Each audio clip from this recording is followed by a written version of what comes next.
going on, guys? It's Cal here from KR Sabres. So this is just a brief video guide to go through the assembly process of certain aspects of the V2. Some of you who are sort of relatively new to the community, or even first customers of mine, which is great, just having a bit of trouble understanding sort of what does what. So it's best that I make some sort of guide to be able to sort of explain how it all goes together. So you'll get your V2 in the mail. It will come partially assembled like this with the clamp on and so on, and if you did opt in for the crystal chamber kit, you'll get the crystal chamber as well. Essentially the design was to have a twist reveal mechanism, so the sabre twists like that, and you can remove the upper half so that you can have some sort of crystal reveal. I wanted to do it a bit differently in order to accommodate the crystal chamber. So the way in which that reveal mechanism works, if I just zoom in a little bit here, is that you'll see these channels. So these channels on the upper section move or slide into grooves that are on the body. So the grooves are made using these small nylon grub screws. So there's 3 holes, just one here, one here, one there, and one there, and they've got some nylon grub screws in them. You can use metal grub screws. The reason why I use nylon is because it's less friction, but technically you could use metal ones, and you could apply some sort of grease or sort of fluid oil when those parts are against each other, because you'll find that when metal is on metal, it can bite. So when I mean bite, it can sort of get quite tight, a bit difficult to remove. So anytime there's metal on metal, it's always good practice to sort of apply some sort of fluid. So if you find that you can't get it back in, well, I've got it back in now, but if you find that you can't get it back in, you just undo the clamp, slide the clamp off, and you'll have access to the screws here. So the 3 holes you have access to, and they are sort of flathead nylon grub screws. So if I zoom in a bit more, if you want to adjust the tension, so you can just use a screw and adjust that. And the best way for you to adjust it really is to, while the clamp is off, put it on like so. So for example, now maybe in the process, oh no, there we go, so it's back on now, but you'll find that if you loosen them slightly, you can loosen them. If you want to relieve the tension, you can loosen them, and then obviously it's loose, like the parts come away really easily. But then what you can do is you can dial it in, so put it on while it's loose, and then just tighten it until it's sort of just touching the parts, because then you know it's going to hold on to the grip.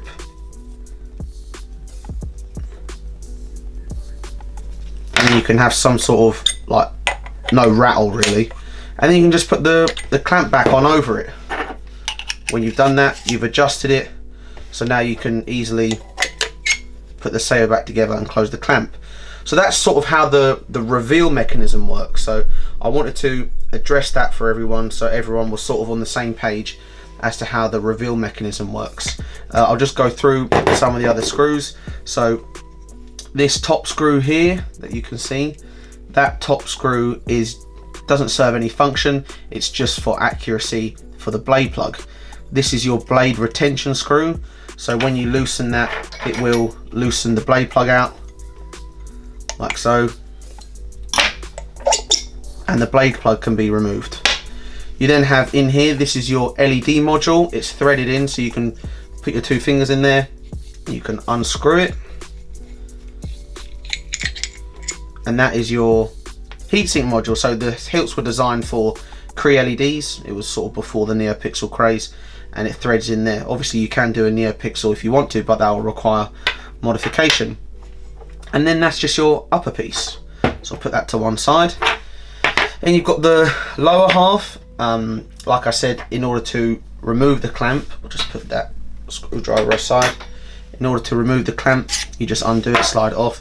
You've got those 3 grub screws which I mentioned are responsible for the locking mechanism.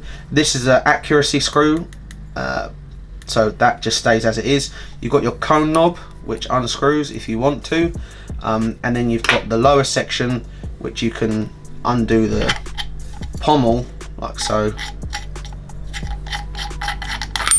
and that's how you get access to the bottom. You've obviously got your optional vented pommel should you wish to add sound. So that's how it comes apart. In terms of adding the extras on, you've got your clamp card, which I'll address in a second for the clamp, and you've got your custom D-ring and mystery chunk. This mystery chunk was a piece that was seen on the prop, and it needs to be attached to this hole just here. So that goes in like that, and it's sort of like an interference fit. Now there is different tolerances, but what I would do is I would use like a rubber mallet just to tap that in there, or if it's a little bit loose, this stuff is gold dust. This is Loctite 603. It's a retention compound, and what that is, it's not necessarily glue, but it kind of is in a way, but it's really low viscosity, so it's quite runny, but it just, like, the surface tension sucks it into all the cracks for close fitting parts, and then when it dries it never really comes off. But the great thing about it is that if you did ever want to remove that chunk to replace it, you put the part in the oven and you bake it to a certain temperature, and then it breaks the bond. So if you're getting into DIY sabers, get some of this. It's not expensive and it's so useful to have, so get some of this, and you can put a small dab of it on the mystery chunk and push it in there. Or like I said, don't use any metal tools, this is made from steel, and you can just tap it with a rubber mallet until it sits flush. So obviously this is a kit, so I can't attach it at the minute. So that's how you attach the mystery chunk. D-ring is fairly self-explanatory. You know, you just need to use a tool like pliers or something to widen it, and then you just close it back again. I use my vise to close it back. I'll hold it in the vise and then clamp it, but you can use like a monkey wrench or any sort of tool that goes like this. That's a good way of attaching the D-ring, and that's where it goes on the saber. It just goes up here, and if you want it to stop rattling, that Loctite 603 stuff, if you put a drop in there and a drop in there, it won't rattle anymore either. So that's another little tip. So that's the D-ring, that's the lower half sort of addressed. Then you've got your clamp. Now some of you might find that the clamp card is a bit loose in there, so you see sort of like the gap when you close it, the clamp card's still loose. This is an easy fix, it's not anything difficult to sort out. What you need to do is you just need to take the clamp off like so and remove the lever. So squeeze the clamp together and just remove the lever system, because all that we need to do is adjust the form of the clamp to be a bit more tighter. And take the bar off, so you see you've got it like that. Put it back on the body and then just really squeeze tight here, and it will sort of form around it. So I'll use like both my palms like that, sort of like my hand is a vice in a way, and I'll just squeeze it like that. If it is too tight to squeeze with your hand, because that might be the case for some people, you can use a vice to do it. So this is just like a standard sort of vice. They're super cheap to buy. You can get them on Amazon. They're probably like, I think I paid like £15 for my one. It wasn't expensive whatsoever. You can buy them in so many different places. But they're quite useful to have anyway if you're getting into sabers. Useful tool to buy. So what you do is you just get your clamp and put it on the body so that you don't change the clamp's body shape. And you can put it in a vice like that and just tighten away really, and then it will start to form the clamp like that, reducing the gap, and you'll have a narrower gap then. So you can see now when it would close, the gap's much more narrow. And you can do a quick test if you take the clamp card and sort of slide it on, and you can just squeeze it with your fingers. And squeezing it with your fingers, it doesn't slide out. So that's how you know that you've made that small adjustment. I didn't even squeeze that hard on the vice, I just tightened it slightly, but that will sort out any problems like that. Some people weren't too happy with the satin finish of the clamps, I had 89 Sabres make them. Basically the goal of this kit was to sort of give you everything you needed to make a V2, but there are obviously clamp alternatives out there. You've got Roman's clamps, which are very popular. You've got sort of clamps from Parks. You know, you can buy other finished clamps, or I mean, you can use a vintage clamp to make it even more accurate. But yeah, guys, I just, you know, I wanted to include clamps so that you guys had clamps really, so that you could have a functioning looking V2 as part of the kit. But as you can see now, the clamp's been adjusted. It was easy to do.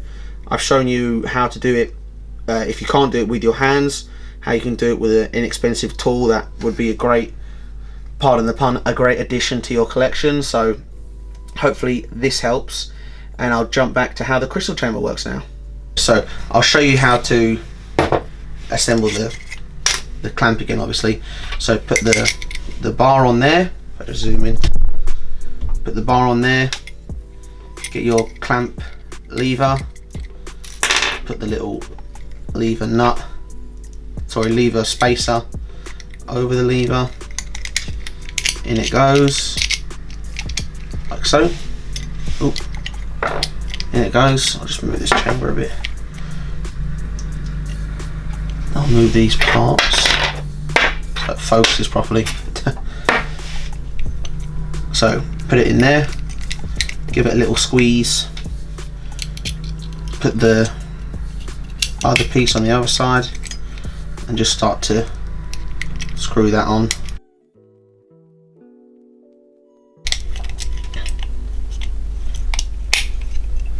Like that. Slide it onto the body because it's been formed around the body.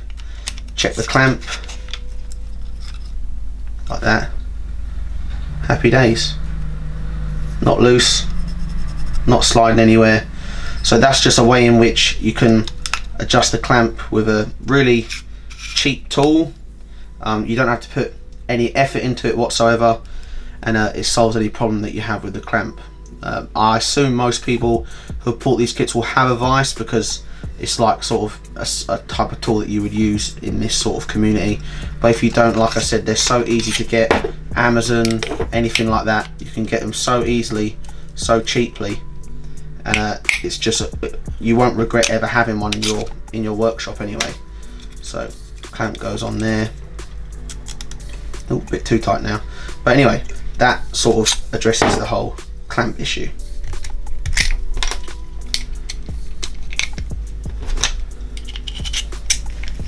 So you've got your clamp, which I'll put to one side now, and the body. So that's basically how you assemble the Hilt kit.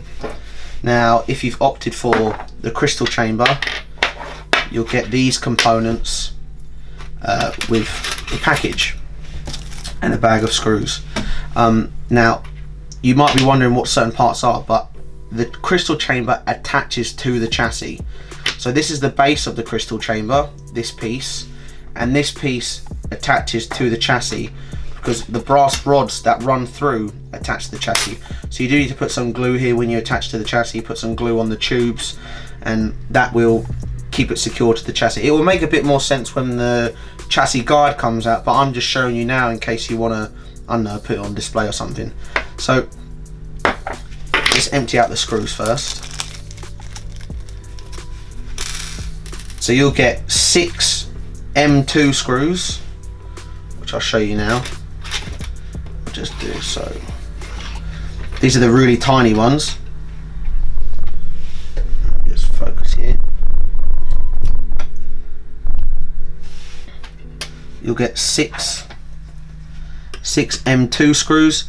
These screws are the crystal chamber retention screws. Sorry, just the crystal holder retention screws. So when you put your crystal in the holder, depending on what sort of crystal you use, whether you use 3D printed ones or whether you use actual crystals, you can use these screws here, 3 of them, to compress the crystal that you plan to hold.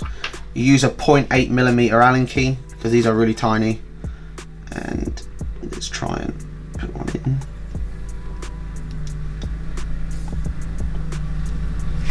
Like like that. You can see they're quite small.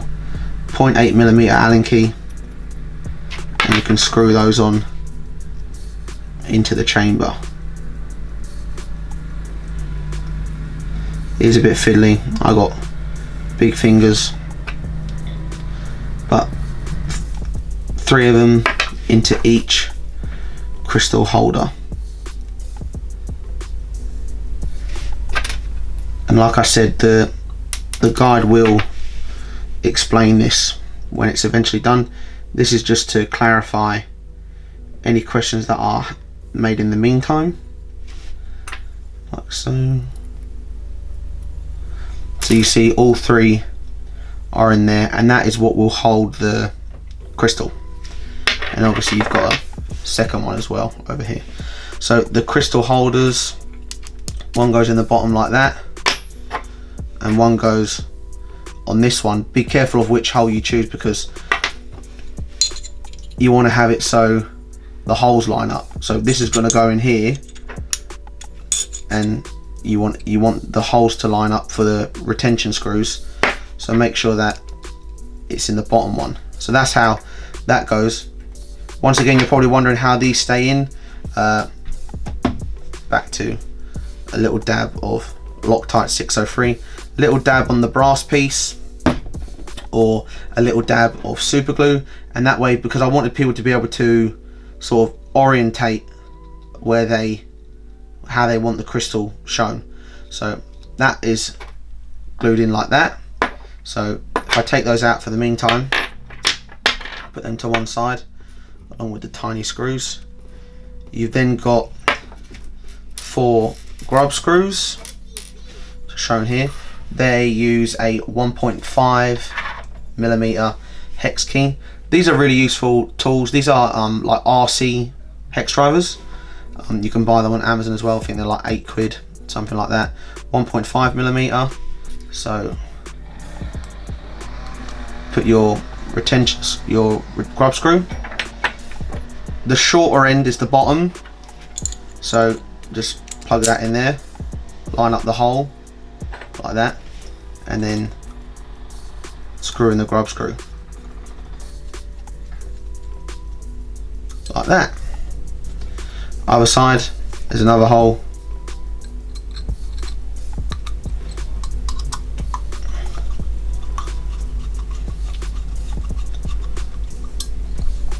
And that is how you attach the bottom part of the chamber.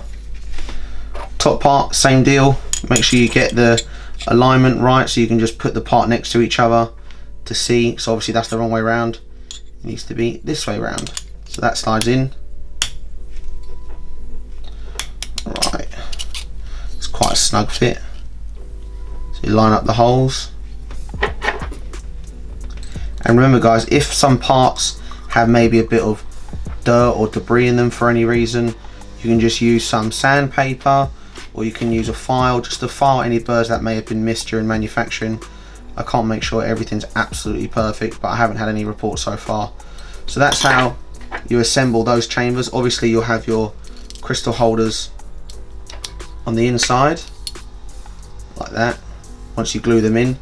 So what I do is I put them in, I make sure I have them the way they are, and then I'll put a dab of the Loctite on there, and because it's the viscosity is so low, it just gets sucked in, and then that will make the bond. You just leave it for a little bit, and then you've got your 3mm brass pipes, which obviously go into these holes here. They run down the chamber. So there's 1, 2, 3, 4, and then you cut them. If I zoom out a bit. So you've got at the top, you've got your holes for the tubes. They obviously go through like that. You need to cut 4 of them to length, so each one's about sort of this long each. Cut them to length, put them in. Like I said, if you find that there's any dirt or debris or anything, you can clean out those holes. But that is sort of how it attaches to the chassis. So the chassis will have holes that these tubes go into. So you've got 4 of those that you need to cut, and you've got 2 1.5mm rods which are for like holding the optional crystal chamber accents, like the 3D printed pieces that Cedric has made, or Goth 3 Design, sorry. So that's your chamber, and what happens is that when you want to attach this chamber, you obviously remove the grub screws entirely, because they're going to stop it from going in. So I'll just show you as an example. Remove the grub screws. These are nylon ones. Like I said, you can switch to metal ones if you want to. One thing that I done, that I experimented with, is I bought spring-loaded grub screws, which are really useful. The only annoying thing is they don't make them in the length that's required for this. So I bought like 6mm ones, and then any excess that was protruding out the top, I just sanded it away. That's just one little tip. And then the base goes in like that into the saver. Your chassis is in there, and then you can screw in your nylon grub screws again, so that, you know, it doesn't fall out anymore.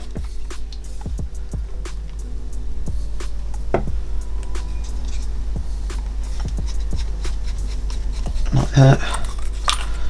And then obviously once that's done, we need to dial the upper section in. So like I said, this chassis is for this crystal chamber attaches to the chassis. If you're doing like a static display, then you can just put Loctite on the base of this or glue, and if you just want to have a static display crystal chamber V2, something to wear on your belt maybe, and when people say what's inside it, you can sort of show them. You can do that as well, that's no problem. So we'll back them out a bit so that they're not sort of biting already. And then we'll put the chamber on, the upper section on, and we'll tighten these just until finger tight.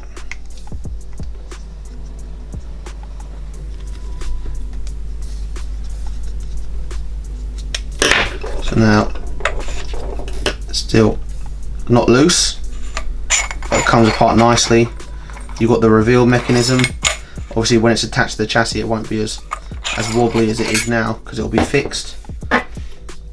And that is sort of how it all assembles, guys. So I hope that this video clarifies some things. I had to shoot it quickly, not really professionally, just to be able to address those issues that people were having. But if you've got any questions after seeing this video, just let me know, and I can answer them for you. So in the meantime, thanks again for watching, and thanks for the support on the V2 run, and be sure to subscribe if you want to see any other videos, and I'll be posting the video soon for the finished V2 that I did. So thanks guys as always, and I'll see you next time.